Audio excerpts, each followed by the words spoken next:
जी आपल्या आसपासची बातमी असेल आपणा सर्वांसाठीची। आपण पाहत आहात 7 मराठी न्यूज। तमाम गोरगरिबांचा कैवारी माननीय यशवंत भाऊ नडगम, आपण या भाऊंना जरा उभं राहून थोडीशी प्रतिसाद देऊयात। यशवंत भाऊ तू मागे बढ़ो, यशवंत भाऊ तू मागे बढ़ो। आज छत्रपती शिवाजी महाराजांचे, शाहू महाराजांचे 13वे वंशज आज आपल्याला आशीर्वाद द्यायला पुणे कॅन्टोन्मेंट मतदारसंघाच्या या जाहीर सभेत आले। सर्वप्रथम आपण कॅन्टोन्मेंट मतदारसंघाच्या वतीने त्यांचं सहर्ष स्वागत करूया टाळ्यांच्या गडगडात। आज एक झोपडपट्टीच्या बौद्ध समाजाच्या कार्यकर्त्याला न्याय दिला असेल कोणी तर छत्रपती शिवाजीच्या घराण्याने।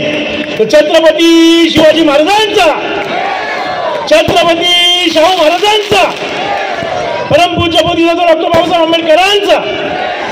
आज ही लढाई एक सामान्य गरीब झोपडपट्टीतल्या एक कार्यकर्त्याचा आणि धन दांगड्या दोन पक्षाच्या घाणाल्या उमेदवारांचा आहे।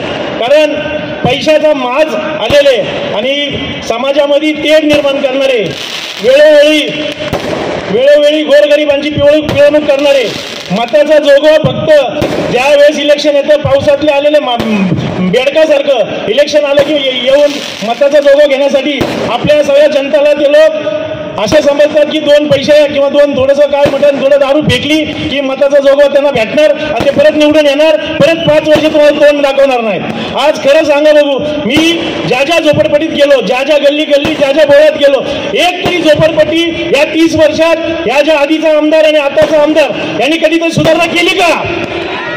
एका तरी 5 वर्षात एक आमदार एका तरी 5 वेळा आला का? 5 वेळा असा आमदार पाहिजे का? रेल्वे लगतच्या झोपडपट्ट्या ज्या ज्या वेळेस नोटिसा लागल्या, ज्या ज्या वेळेस तोडायला निघाले, हा एक तरी आमदार आला का? माजी आमदार, आजी आमदार, काँग्रेसचा असो भाजपचा आला का?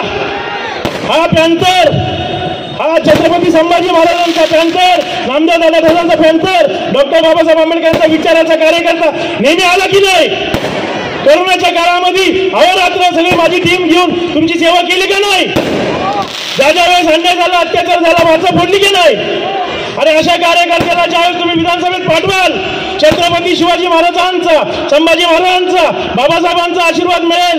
तर जर तिथं जाईल तर हा ढाण्यावाद तिथे जाऊन आपल्या समस्या, आपले प्रश्न मार्गी लावणार की नाही?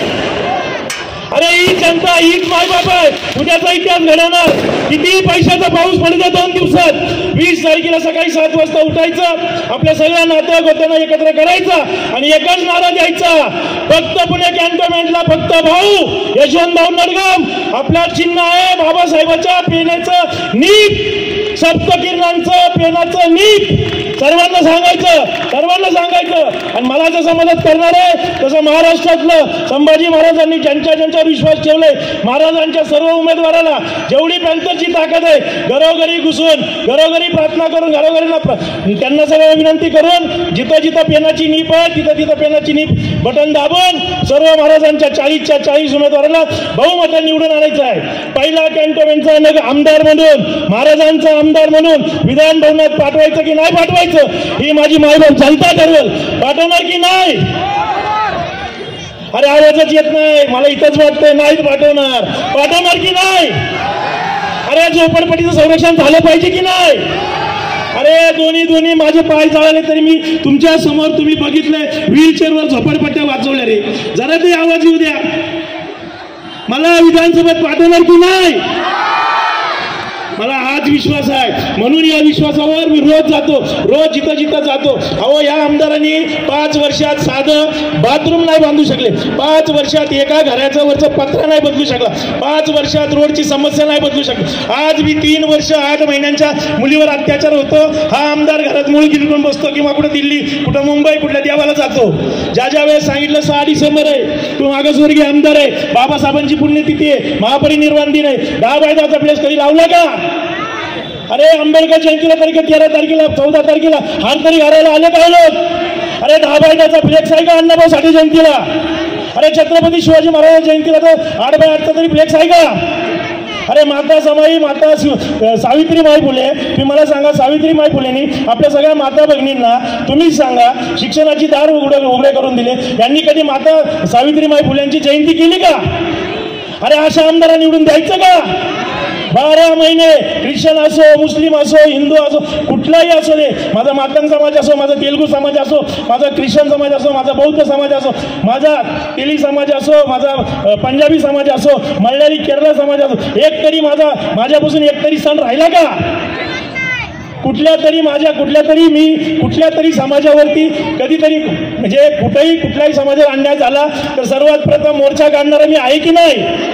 मग माझ्यासारख्या पोराला तुम्ही मला बहुमताने मत देऊन पेनाच्या निपच्या समोरील बटन, माझा नंबर 7, माझा वाढदिवसाचा नंबर 17/7/78, माझा लकी नंबर 7, मला अनुक्रमांक भेटलाय 7, आता तरी तुमची मिळणार मला 7, तर माझा नंबर आहे 7, त्या अनुक्रमांक 7च्या पुढे माझं नाव आहे यशवंत विजय नडगम.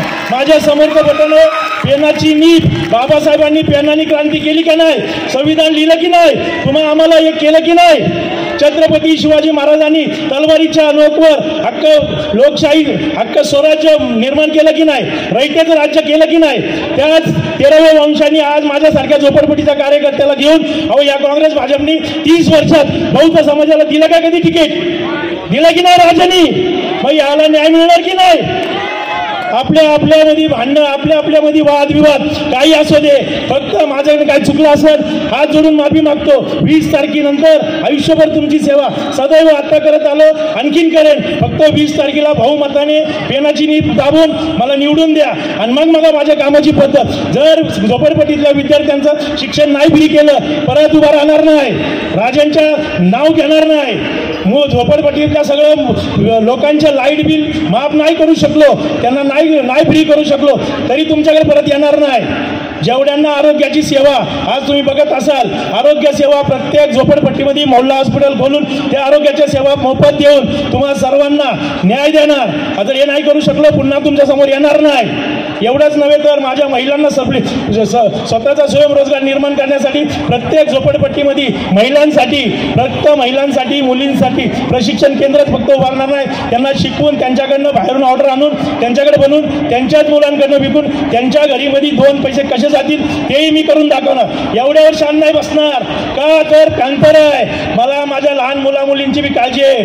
त्यांना आपल्याला तुम्हाला माहीत असेल कम्प्युटरचं शिक्षण घ्यायचं असेल किंवा कुठलं सर्टिफिकेट घ्यायचं असेल, कुठलं प्रशिक्षण, त्याला हजारो रुपये लागतात. ते प्रत्येक झोपडपट्टी 2-4 झोपडपट्टीमध्ये सल्लग करून तिथे मुलींना मुलगी शिकवणारी, मुलांना मुलगा शिकवणारे 2 चांगले उच्च शिक्षित तिथं थांबून त्यांना ट्रेनिंग देऊन त्यांना सर्टिफिकेट देणार. म्हणजे कम्प्युटरचं ज्ञान आता असणं खूप गरजेचं आहे.